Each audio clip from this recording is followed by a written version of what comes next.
All right, so I'm back with another one with Over the Top the podcast. And again, as y'all know, I always bring a special guest, man. Excited to bring him on, man. I've been seeing him all down Facebook, man. We just left from his podcast episode, actually. So I'm going to let him introduce himself, and then we're going to hop straight into it. Tevin Studdard checking in once again. You may even see me do a theme song for your favorite high school sports team or your favorite business. Interview at Wish TV, a vendor event. I don't even know, bro. It's so much stuff. Man, hey, so he be going crazy with everything, man. And really, man, I'm happy to have you on here because I like to have people on here that inspire people. Their stories is just dope. So, man, I want to get straight into it, man. So what is it that you do besides everything that you just said? But can you go into detail about it? Definitely. And what started? Yeah, let's start off with your story, man. What started it all? Really, my cousin won American Idol. So Tevin Studdard won the second season, and at that time, I'm in fourth grade. So it's kind of a pivotal time for me because I had just seen one of my cousins get shot 8 times, and then it's just like, and I see him on TV win American Idol, and I feel like it's kind of like you growing up, you really influenced by men that have money, women, and cars, and I'm looking at like, dang, they both got the money, women, and cars that I want. Right. But he on TV living out his dream, making an M. He in the hood getting shot at. And it was kind of like, boom, wake up. This path that you going down. Hey, I want to do music. I want to live. I want to. So that was kind of that. Did a lot of stuff in like little church, little kids choir in church. Yep. And then from there, start playing football in the 8th grade at Addicts. They wanted me to play at Coleman 110, but it was the Coleman 110. That's the real East Side. If you know, you know. That's the real trenches, Yeah, man. absolutely. I remember I got jumped there one time. My daddy picked me up from school. He's like, how your day? I was like, I got jumped. What? He come inside the school pushing the police officers, and we yeah. fighting. I'm like, man. I just knew we was both going to jail that day. This is kind of like, I don't know, to just all the experiences as a kid coming up in IPS, then from 110, then went to Addicts, started playing football. Then got really good at football. I ended up getting a scholarship to Cathedral, and it was just crazy because it was like one of my friends, he had played at Addicts the year before, and he was just telling us how good Cathedral football was. Yeah. And that year, they had one dude drafted in the first round, another dude drafted in the second round.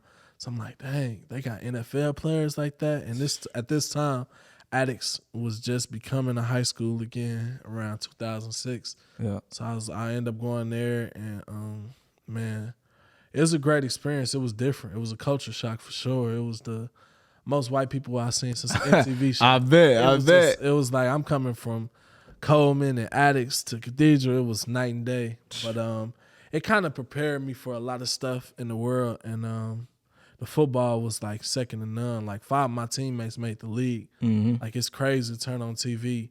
Starting center for the Bengals right now was one of my high school teammates. Another cat, Washington, he was about a few years younger than me, but he's a Redskins top receiver. We got somebody on the Saints now. We had a Colts tight end. People. The Patriots, and it's just like, man, these is dudes that I ball with every day, and it's just crazy. And then my senior year of high school, I kind of came to that realization, like, hey, football might not be it. You got to do something else. So I ended up doing music, and I did a song for our team, and they would play it at our games. So it's crazy. Like, I'm playing in the game and hearing my own song in the game I'm playing. It was nothing like that feeling. So fast forward towards the end of my senior year, 2010, I did a song for the Indiana Fever, and I got to perform it at their games, and it was crazy. It was the first time. It was the 4th song I ever recorded, but the first time I ever got paid. And I was like, bro, I can make money off of rhyming words. Yeah. And from there, got a scholarship to Indiana State to do a song for the school, performed at homecoming game.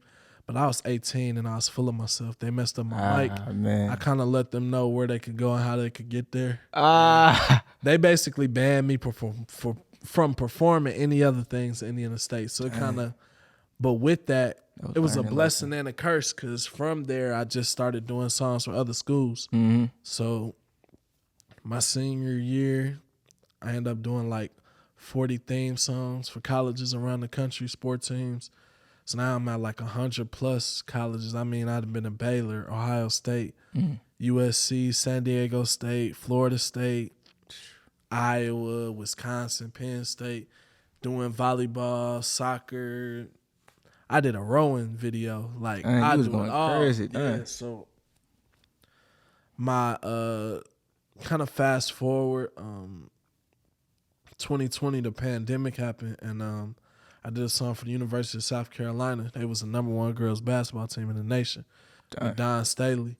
And I was salty because COVID ended up killing March Madness. Boy, So they would have won the national championship that year, and I was doing their song, but things happened. But kind of fast forward that year, like, so it's like March 2020.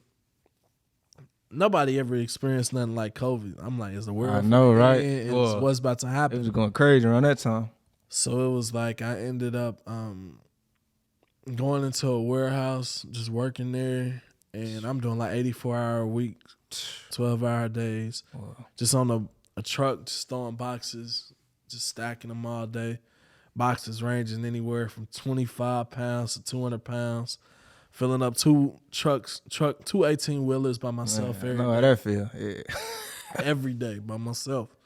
And then one day my heart just started feeling weird. Yeah. Like, I was like, you know how you just know your body. I'm like, this does not feel normal or good. I need to go to the hospital. Right. My family like, boy, you fine. You don't need to go to. I'm like, I know my body. I need to go to the hospital. So I ended up going to the hospital, and it was just like heart palpitations. But like as I'm sitting on the hospital bed, I'm like, man, if you were to check out right now, like, are you content with your life and what you done on earth? And I was like, nah.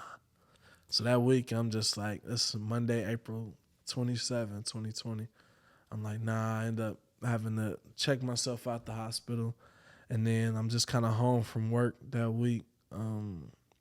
Wednesday, they announced Long's Bakery is about to reopen since the pandemic. I'm like, I'm going to be the first person in line. And then just on some fat stuff. I'm going to be smashed. Thursday come around, I'm like, man, I should, Thursday night, I'm just writing little raps. And then I get a bar that come in my head. I don't rock with 12 unless it's in a white box. Yeah. I'm like, bro, I should do a long song. So I'm just writing. I'm like, oh, yeah, this is it. I call him my producer. I'm like, bro, I got to go to the studio tonight. We got to record tonight, bro. He's like, can we go in the morning, dog? I'm like, nah, we got to go tonight. Yeah. We get there at 10:40. It's another producer, Playboy on the beat. He signed to Lil Boosie, do beats for him. Shout out to him. He like, bro, I got 11 o'clock, I got a session. And I'm like, all I need 5 minutes. What you talking about? Yeah. It take 5 minutes to set it up. I record from 10:45, 10:50.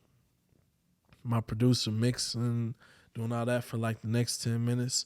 We get the song. All right. I call my videographer at the time. I'm like, bro, Zane West. I'm like, bro, meet me at Long's Bakery at 5:30 in the morning. He didn't know what we was doing. He was like, all right, Yeah. We get there, wait in line about an hour, 5:30, 6:30. And then from 6:30 to 8, we filmed the video. And then by 9 o'clock, we uploaded it. By 9:15, it was viral. And then from there, it was just kind of like everything. When everything went, man. See, and I seen that video too. That was before I even known you. And I was just looking, I was like, dang, this video. I was like, dang, I seen it on Twitter going crazy, Facebook going crazy. If you're from Indiana that's listening to this, you done most definitely seen the video or seen what it is that he do just in the community, just in general. So after doing that video and stuff, what type of opportunities came your way? What was next for you? Man, Wish TV did a big story on me, and my fault. I'm never supposed to have gum and interview. Nah, you good, bro. Wish TV did a big story on me. It was one of their most viewed stories that year.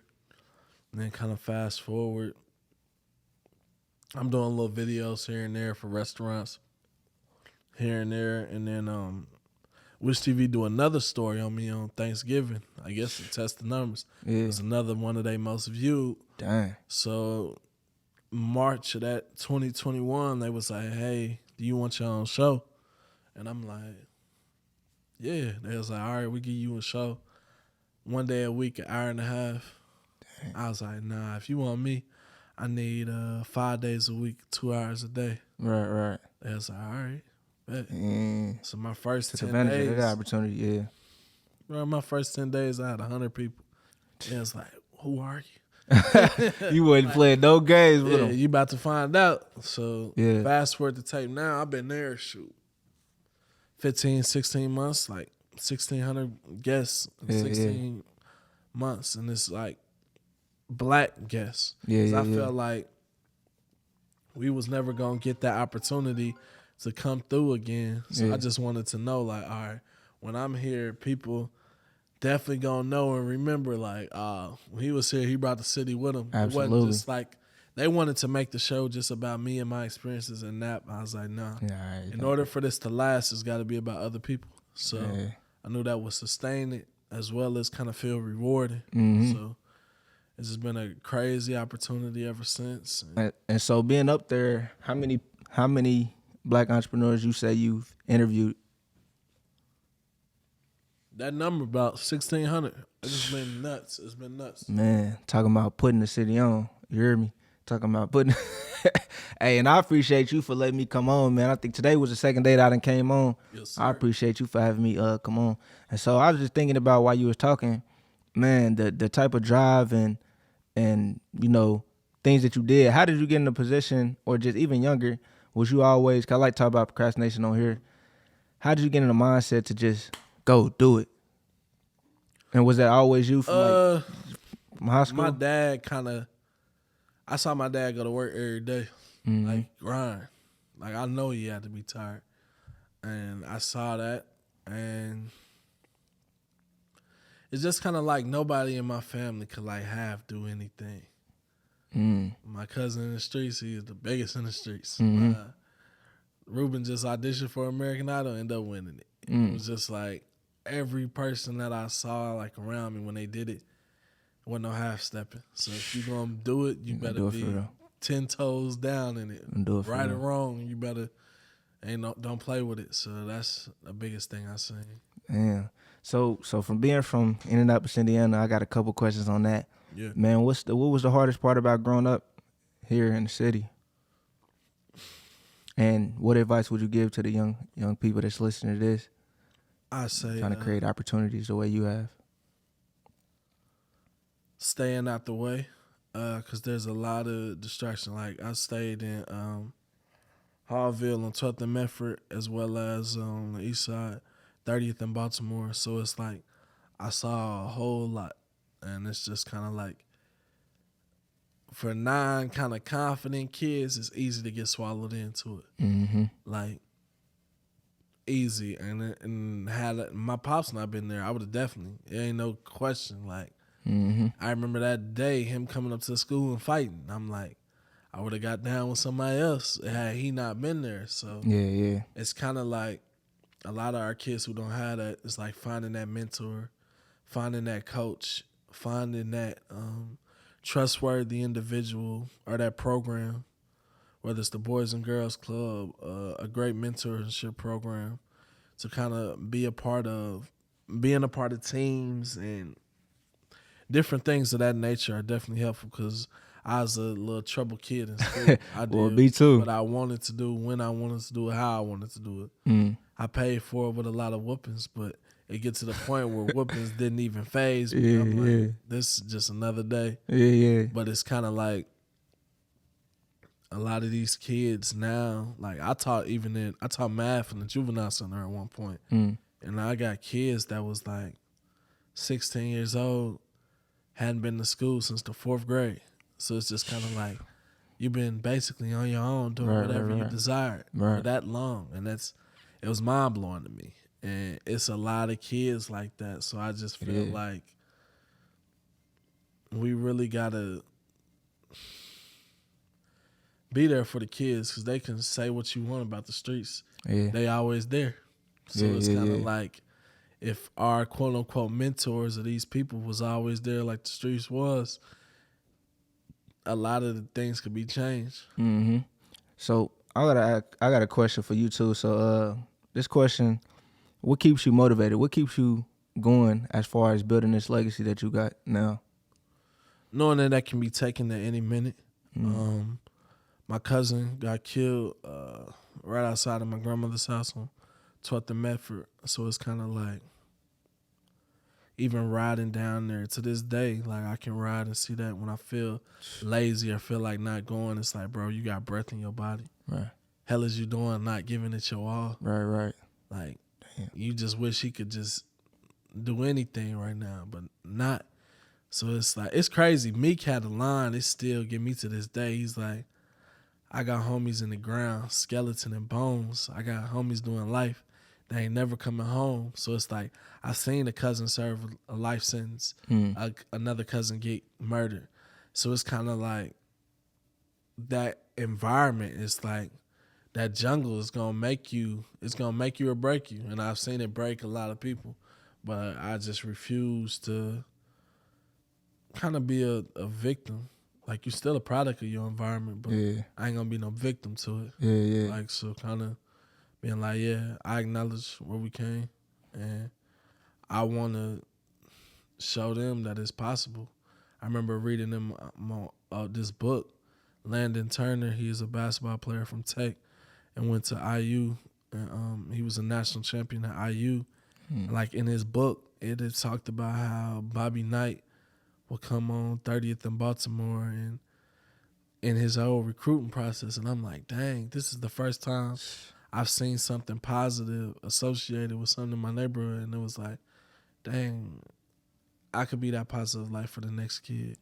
So would you say seeing the people in your life, like your cousin that was on American Idol, doing things like that, would you say that kind of helped you realize that, all right, I can become something? Oh, definitely. Like, that was a pivotal time. Like, somebody tell me, like, by the time you're 12 years old, you know what you want to do. And I'm like, it's dang near for real. A lot of people lose sight of their childhood dream. Reality hits them, life and all those things. But you kind of know what you want to do by 12. And I like look back, and I'm like, I definitely knew I wanted to do like music and like uplift, like positive things. I'm like, it's kind of right. So it's just kind of like, that's to this day, that's my hero. Like, he just showed me that I could be something bigger than all the violence that was going on around me. Like, to this day, every house that I stayed on at some point has been shot into. Dang. Like, my sister is so crazy. She ain't been in no kind of mess. My sister got her master's degree at 21. And she was at home one time when a bullet that came through the window. One of these newspapers was doing a story on me.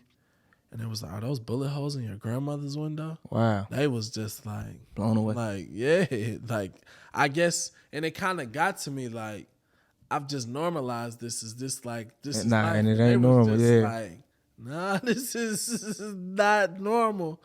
And it's just kind of crazy, like, the things that we go through. It's a J. Cole song. It's talking about, it's called Lil Ghetto. I ain't gonna say the other word, but it's just talking about like the things that I've seen, dreams that I dream, like the pain in my eyes. Like, it's so much underneath the surface. Like, they see rapping with donuts and rapping with food, but they don't know, like, man, that's your escape. That same corner that I got my biggest blessing and went viral on, 8 blocks away is where my most tragic experience happened. So it's kind of like,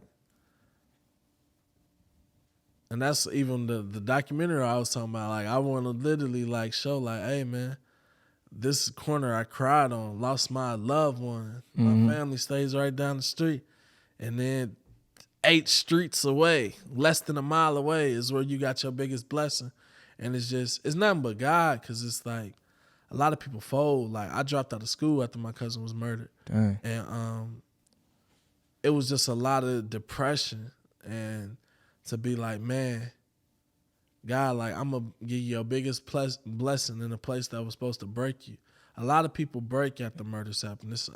We're going to get our get back. We're going to spin the block. Yeah. Then you do that. Then they get shot. And it's a back and never-ending forth, cycle. Yeah. And it's just like showing people, like, man, we can really be more. We can do more. We can inspire. And it's like we can be here as our people are going through healing.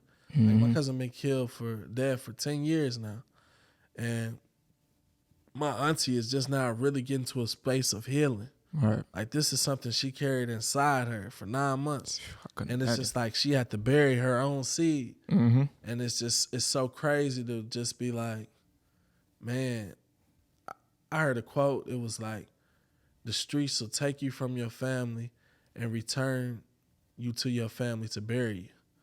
So it's just kind of like, but yet we keep giving in to the same cycle, and the platforms that glorify it. And I know, like, for some folks, hey, it's your way out. Yeah. It's you speaking about your environment. Yep. But it gets to some point where we just see, like, man, this music industry is, if you ain't selling your soul in the form of some kind of weird way, it's you promoting basically genocidal music to kill your people. Yeah. It's just like, what we need a Ku Klux Klan for. Yeah. We gonna kill our own. Yeah, because words is powerful, man. Hey, it was funny because I think last year I was listening to some rap music, you know what I'm saying? I like to listen to, like, conscious rap music. Yeah. But I was listening to, like, some Boosie, and you ever notice, like, the different songs put you in a different mindset? You listen to Boosie, you done turned up, you ready to be on. Bro, it's so many artists that I'm like, man, I listen to this, I'm ready to fight. I listen to this, I could be ready to kill somebody. And it's like, yeah, you can have, you got to take responsibility for your own actions, but it's like what we feed ourselves. It's kind of like with food. Yeah. Garbage in you, garbage going to come out you. So it's kind of Yep. like our youth, we just consuming so much murder. It's like, bro, how are we surprised that, oh, the murder rates are exceeding this or this is exceeding Because that? it's so influential on them to me, because it's like you see somebody that's talking about that murder stuff, and the little young dude, I see it all day. Dude got a bankroll, all the women.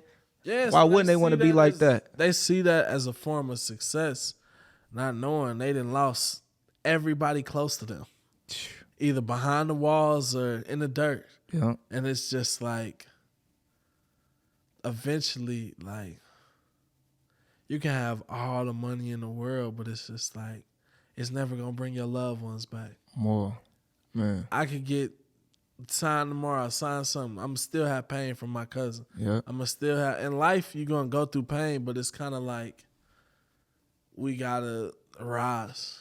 That's the biggest thing I want my life, my legacy to be, is just like showing our people to elevate. Like, it's more than the trenches. Like, it's more than that. Like, Yeah. Hey, and you doing it though. yeah, You doing it. I just seen you do it's it. so crazy. Yeah, like, the most, outside of my son being born, the most rewarding thing that I've ever experienced.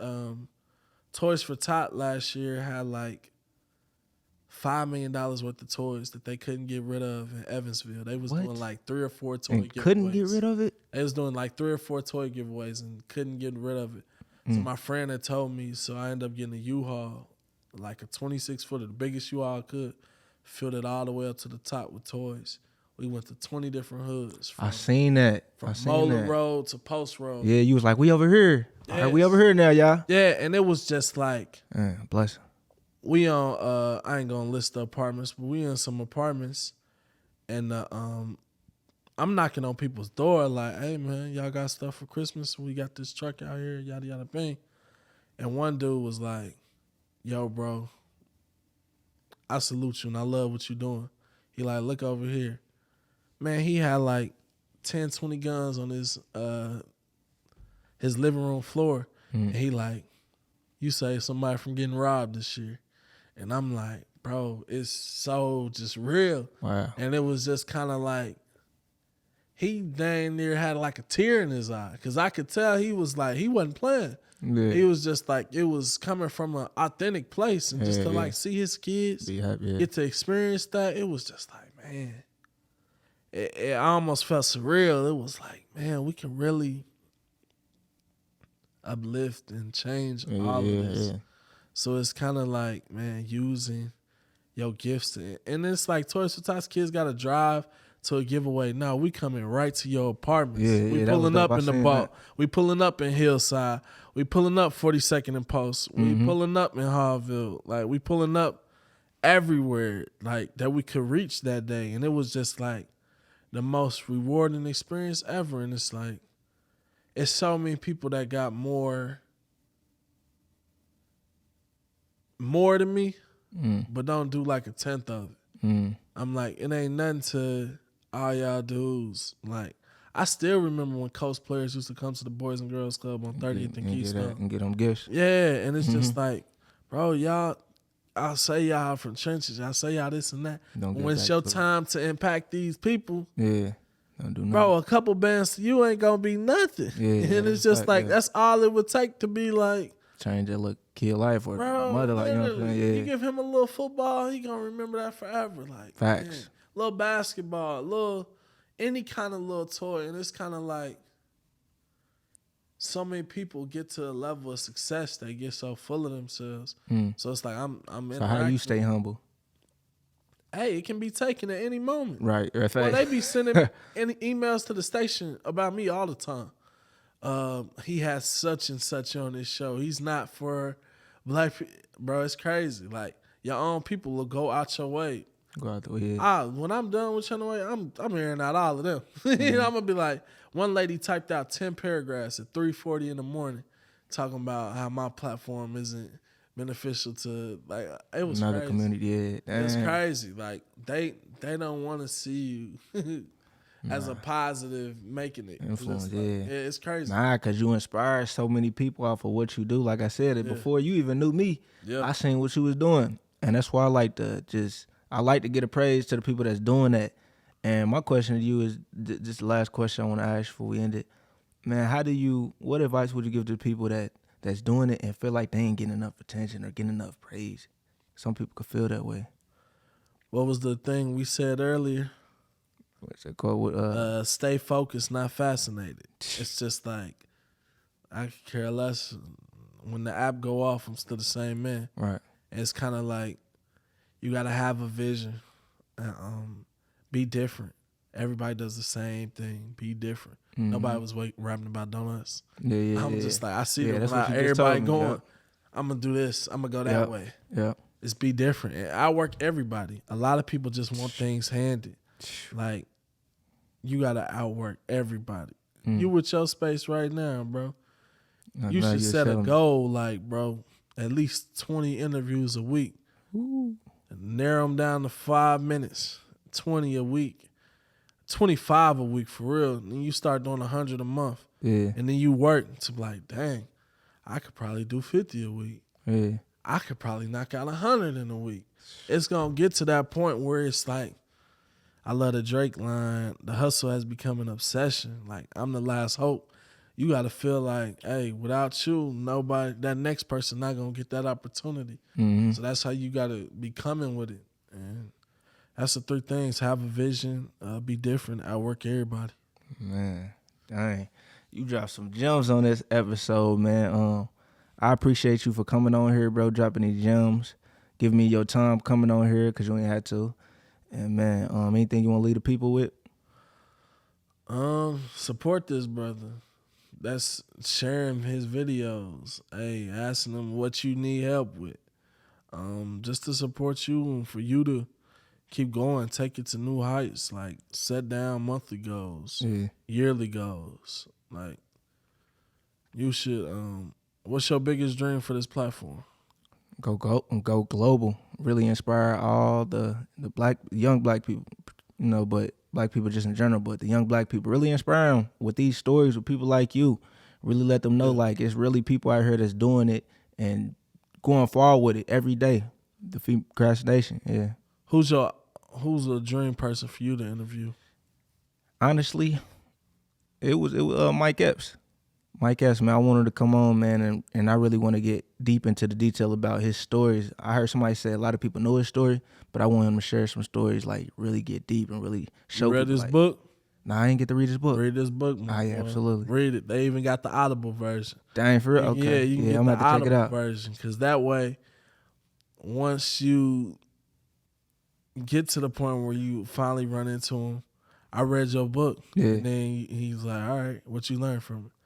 Boom, boom, boom, boom. Yeah. So it's just kind of like study. That's a big thing too. Like study the person you during the interview. Okay, man. I appreciate that, man. Again, let the people know where they can find you at. So at Tevin Studdard, TevinStuddard. Really on Twitter, Facebook. I got like 3 Facebooks. Instagram is like, I think it's the Tevin Studdard Show or Tevin Studdard, something like that. Yeah. Hey, you'll find it, y'all find it. But again, man, I appreciate you for coming on, man.